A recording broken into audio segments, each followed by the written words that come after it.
네, 지속 가능성 경영 보고서 작성 기준과 유의점에 대해서 발표드리겠습니다. 이제 기업들이 많은 지속 가능 경영 보고서를 작성하고 있습니다. 최근 들어서 이제 국내 현황들을 좀 보시면 이제 저희가 이제 2020년까지 이제 데이터를 다 보여드리고 있는데요. 굉장히 이제 많은 기업들이 기업과 공공기관들이 이제 제작을 하고 있는 것을 보여지고 있습니다.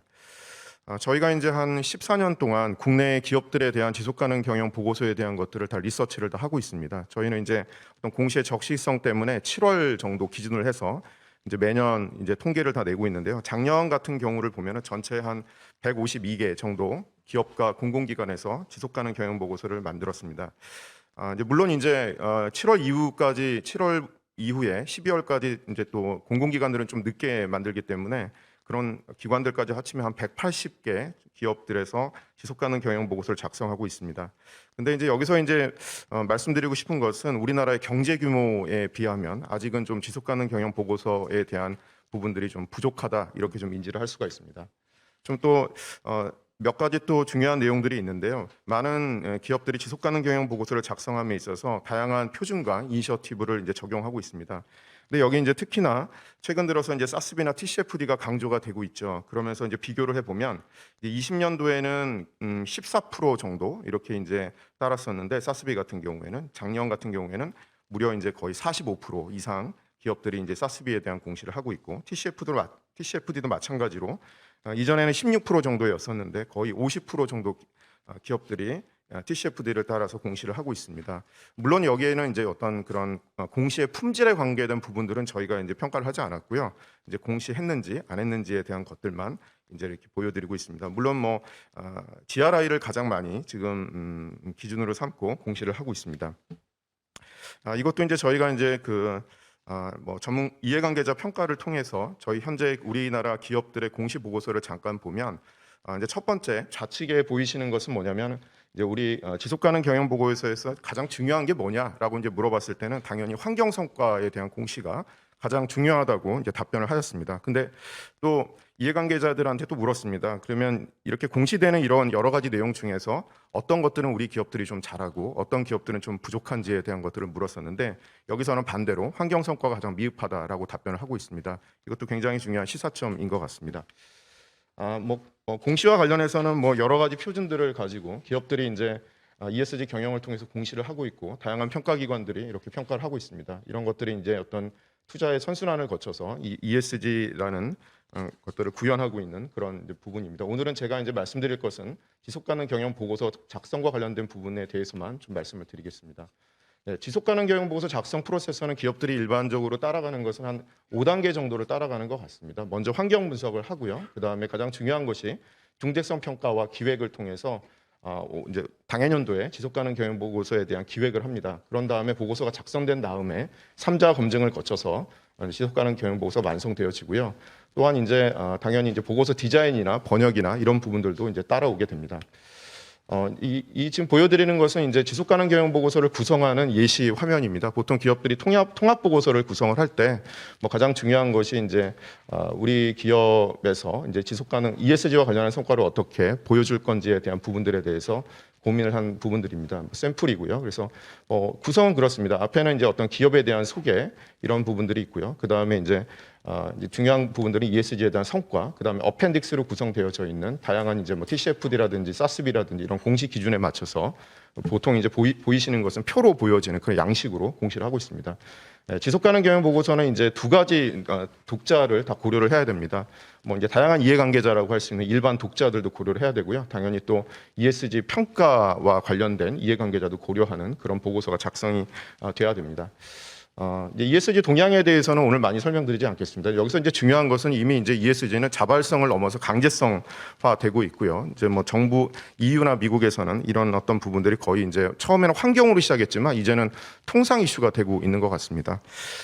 뭐 앞에서 설명을 너무 잘해 주셨는데요. 최근 들어서 이제 지속 가능 경영 보고서를 작성할 때 많이 좀 이제 여러 가지 이슈가 있는데, 제가 이제 생각하기에는 ISSB의 어떤 이제 아까 발표하신 표준들에 대한 내용들을 좀 살펴봐야 될 것 같고, 그 다음에 또 GRI도 또한 좀 살펴봐야 될 것 같습니다. 그리고 아까 이제 또 중대성 평가와 관련된 부분도 굉장히 중요하는데 이중 중대성이라는 개념이 있습니다. 이유에서는 이것들을 의무화했는데 이 부분들에서 말씀드리겠습니다. 참고로 저희가 이제 표준협회에서 이제 1월 27일 날 ISSB 마레디 맥브라이언 이사랑 같이 이제 좀 비공개 세미나를 진행을 했었는데 거기서 굉장히 좀 뭐 중요한 것들을 많이 좀 언급을 했습니다. 앞에 이제 우리 김정남 상무님께서도 언급하셨듯이 이제 어떤 GRI의 역할과 ISSB의 어떤 역할이 어떤 상호 상충되거나 그런 것이 아니라 좀 보완적인 관계라고 좀 말씀을 하시더라고요. 그런 부분들도 굉장히 좀 시사점입니다. 그래서 뭐 오늘 이 자리에서 말씀드린 것은 이제 ISSB하고 GRI가 어떤 어떤 선의의 경쟁, 그 다음에 또 어떤 보완적인 관계에 있다. 그래서 기업들 입장에서는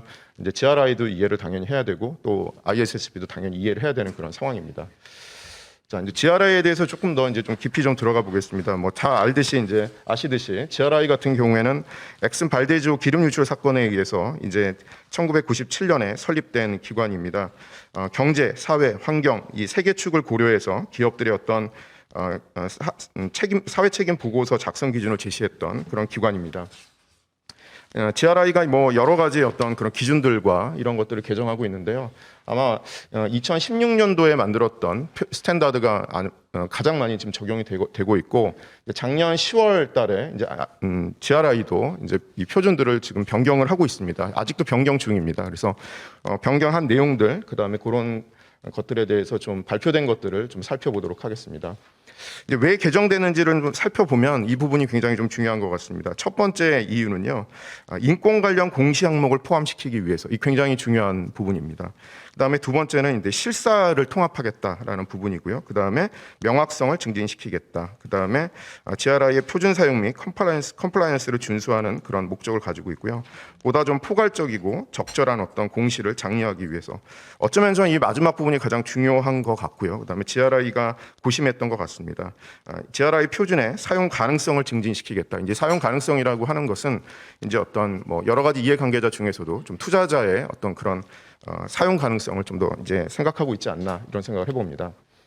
이제 전체 개정된 내용들을 좀 살펴보면 여러 가지가 있지만 그 중에서 한 4가지 정도가 있습니다. 그 중에서도 저는 개인적으로 가장 중요한 부분들이 좀 GRI도 좀 이 사스비의 어떤 그런 산업별 표준을 좀 닮아가고 있지 않나 이런 생각을 해봅니다.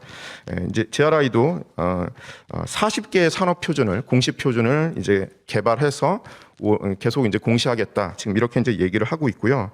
그 다음에 이제 4번인데요. 보통 저희가 GRI 기준으로 보고서를 작성하면 기존에는 뭐 코어냐 아니면 포괄적인 부합이냐 이렇게 해서 이제 선택을 할 수 있었습니다. 근데 이게 없어집니다. GRI에 부합한 보고서인지 아니면 그냥 참조한 건지만 표현되게 돼 있습니다. 되게 엄격해진다는 뜻입니다. 이런 부분들이 어쩌면 이제 가장 중요한 포인트인 것 같고요. 좀 하나하나 살펴보면 이제 구조적인 변경도 좀 있습니다. 뭐 가장 중요한 것이 이제 이전에 2016년도의 스탠다드하고 2021년 발표된 기본 구조를 살펴보시면 여기서 제가 보기엔 가장 중요한 것이 이렇게 40개의 섹터 스탠다드라고 하는데 40개의 산업 표준을 지금 만들어 가겠다라는 이 부분이 가장 중요한 변경 사항인 것 같습니다. 이제 뭐 GRI에 대해서 이제 하나하나 좀 살펴볼 건데요. 그래서 여기 지금 보시면 GRI 1부터 3와 관련해 가지고 어떤 변경 사항들이 있었는지를 간략하게 소개해 드리도록 하겠습니다. 네, 첫 번째에는요. 가장 중요한 부분이 이제 인권에 대한 부분을 굉장히 이제 강조를 하고 있습니다. 그래서 GRI에서 이제 항상 얘기했던 부분들이 경제, 환경, 사회라는 어떤 이 트리플 버튼 라인을 얘기하고 있었는데 이것이 바뀌었습니다. 그래서 이제 경제, 환경, 사람으로 바뀌었습니다. 굉장히 중요한 시사점이 있고 또 저도 이제 뭐 많은 기업들이 ESG를 이해를 할 때 이 소셜을 이해하기가 굉장히 어려워하는데 쉽게 설명하면 사람과 관련된 것이다라고 하면 가장 이해가 좀 빠릅니다. 그래서 좀 GRI에서도 좀 명확하게 이 부분을 이제 휴먼 라이트로 변경을 하고 있고요. 여기서는 이제 당연히 인권에 대한 부분들을 이제 강조를 하고 있다. 이 부분이 굉장히 중요한 것 같고 우리나라에서도 저는 이제 개인적으로 어떤 중대재해처벌법이라든지 안전과 관련된 이슈가 결국은 인간의 존엄성과 관련된 결국 그런 이슈인데요. 맥이 닿아 있다 이렇게 생각해 보시면 좋을 것 같습니다. 또 이 부분도 굉장히 중요합니다. GRI 1에서 이제 아까도 말씀드렸지만은 이제는 부합 보고서만 사실은 이제 있는 거죠. 그래서 이제 기업들이 좀 봐야 될 것이 이 9개의 요구 사항을 다 충족시키면 이것이 이제 GRI 스탠다드에 부합한 보고서가 되는 것이고요.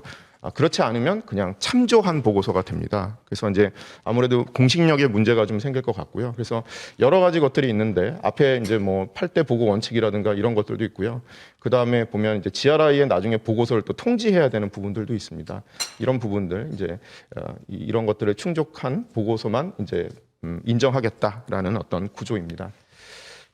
GRI 이제 두 번째 항목에서 좀 보시면요, 여기서는 이제 실제로 공시와 관련한 부분들인데요, 신규로 추가 제정된 부분이 있습니다. 신규로 제정된 부분이 한 4개 정도 있고요. 그다음에 변경된 것들이 있습니다. 근데 여기서도 참 재밌는 게 이런 부분이죠. 예를 들면 여기 보면 2.7에 보시면은 임직원이라는 부분이 있고요. 그다음에 밑에 보시면 임직원이 아닌 근로자라는 부분이 있습니다. 이것도 굉장히 중요한 내용이 되겠죠. 뭐 요즘에 뭐 우리나라에 여러 가지 지금 이슈들이 많이 있는데요. 이 부분들을 보면 이제 기업들이 좀 부담스러워할 수 있는 부분들이고 GRI가 어떤 방향으로 이제 가겠다라는 것들도 좀 보입니다. 그리고 여기 또 중요한 부분이 좀 신설된 내용 중에서도 전 개인적으로 2-25에 보시면 부정적인 영향을 해결하기 위한 프로세스를 제시하게 되어 있습니다. 이런 부분들도 기업들이 좀 고민을 해야 되는 부분이다 이렇게 이제 볼 수가 있겠습니다. 좀 비교를 해드리면 2016년 스탠다드하고 2021년 부합 보고서의 어떤 그런 내용을 좀 비교를 해드린 장표입니다. 그래서 어떤 부분들이 강조가 돼 있고 어떤 부분들이 좀 새롭게 등장하고 있다라는 것들을 좀 한눈에 좀 보실 수가 있습니다. 네, 이제 세 번째 머티리얼 토픽과 관련된 그런 내용인데요. 살펴보겠습니다. 2016년과 21년에 뭐가 달라지느냐 이렇게 보시면 여기서도 이제 어떤 인권 영향 평가와 관련된 부분들을 굉장히 이제 중요하게 지금 여기고 있고요. 그 다음에 이제 저희가 지속 가능 경영 보고서를 작성하게 되면 모두 이제 지속 가능 경영 보고서에 그 이제 2x2 매트릭스를 늘 보셨거든요. 중대성 평가와 관련된 부분들이 있는데 이것이 사라집니다. 그러니까 중대성 평가를 안 한다는 게 아니라 좀 다른 그림으로 아마 보여줘야 되는 그런 상황이 될 것 같습니다. 그리고 어떤 이런 중대 주제, 중대성 결정하는 프로세서에 대한 부분들도 좀 이렇게 새롭게 제시가 되고 있습니다. 그래서 첫 번째는 이제 두 가지 블록으로 좀 나눠져 있는데요. 지속적인 영향의 식별과 평가, 그다음에 중대 주제에 대한 결정 이렇게 이제 두 개로 나눠져 있고요. 세부적으로 보시면 조직 맥락을 이제 이해를 해야 되는데 이때 이제 산업별 표준을 사용한다 이렇게 이제 얘기를 하고 있습니다. 두 번째는 실제적인 잠재적인 임팩트를 식별하는 부분이 있습니다. 이때부터는 이제 관련 이해관계자와 전문가의 참여를 통해서 이제 임팩트를 식별해라 이렇게 얘기를 하고 있고요. 그다음에 중대성 평가를 거쳐서 이제 중요 주제를 결정하는 단계로 이렇게 가고 있습니다. 네, 이제 가장 중요한 것이 어떻게 보면 이제 산업별 표준에 관련된 부분인데요. 구조가 이렇습니다. 이제 산업별 표준들은 이 산업별 연관된 중대 주제를 먼저 이제 보여주고 있고요. 그다음에 보고 리스트가 뭔지에 대해서 이렇게 설명을 하고 있습니다. 이제 GRI에서는 계획은 이제 그룹 1부터 4까지 이렇게 단계별로 이제 표준을 보여주겠다 이렇게 하고 있습니다. 그래서 처음에는 석유와 가스 산업부터 일단은 이제 표준을 발표를 하고요. 이어서 이제 석탄이나 광업, 농업 이렇게 이제 좀 관련도가 높은 이제 그룹으로 나누어서 이제 표준들을 발표할 내용입니다. 그래서 뭐 내용들을 이제 지금까지 이제 공개된 내용들을 보시면 앞에 설명했듯이 첫 번째는 어떤 산업에 대한 특성에 대한 부분들을 이렇게 설명을 하고 있고요. 이것이 이제 UN SDG와 어떻게 연결이 되는지에 대한 부분도 이렇게 이미 다 제시를 하고 있습니다. 그 다음에는 이제 이런 어떤 보고해야 되는 그런 내용들에 대해서도 이렇게 이제 공시를 이미 하고 있습니다. 이런 부분들도 아마 기업들이 앞으로는 보시고 지속가능 경영 보고서 작성해야 되지 않을까 싶습니다. 네, 이중 중대성이라는 개념은 어떻게 보면 굉장히 좀 단순합니다. 이것은 근데 중요한 것이 이제 EU에서 이것을 의무화했다라는 부분입니다. 그래서 뭐 간단하게만 좀 설명을 드리겠습니다. 이제 보통 이제 외부지향적이냐 내부지향적이냐 이 부분들로 이제 많이 좀 뭐가 맞느냐 이런 부분들에 대한 어떤 싸움이 있었거든요. 근데 이제 EU에서는 결국 둘 다 보고해라 이렇게 됩니다. 쉽게 말씀드리면 뭐 이제 이게 이제 뭐 한 기업의 이제 사례가 될 것 같은데요. 이 기업이 어떤 환경과 사회에 미치는 어떤 영향에 대한 보고도 당연히 해야 되고요. 그 다음에 우리 뭐 이제 사스비나 뭐 이렇게 ISSB가 채택하고 있는 부분인데 환경이나 사회가 기업의 어떤 재무적인 영향을 얼마나 받는지에 대한 부분도 이제 같이 공시하는 부분이 이중 중대성에 대한 부분입니다. 그래서 이미 이제 글로벌 기업에서는 이중 중대성을 적용하고 이제 조금씩 이제 이제 공시를 하고 있습니다. 마지막입니다. 그래서 요약을 좀 해드리면 일단은 지속가능 경영 보고서를 작성해야 되는 기업들 같은 경우에는 저는 이제 좀 더 기업의 존재 목적과 어떤 중대 주제에 초점을 맞춘 경영을 해야 되지 않을까 싶습니다.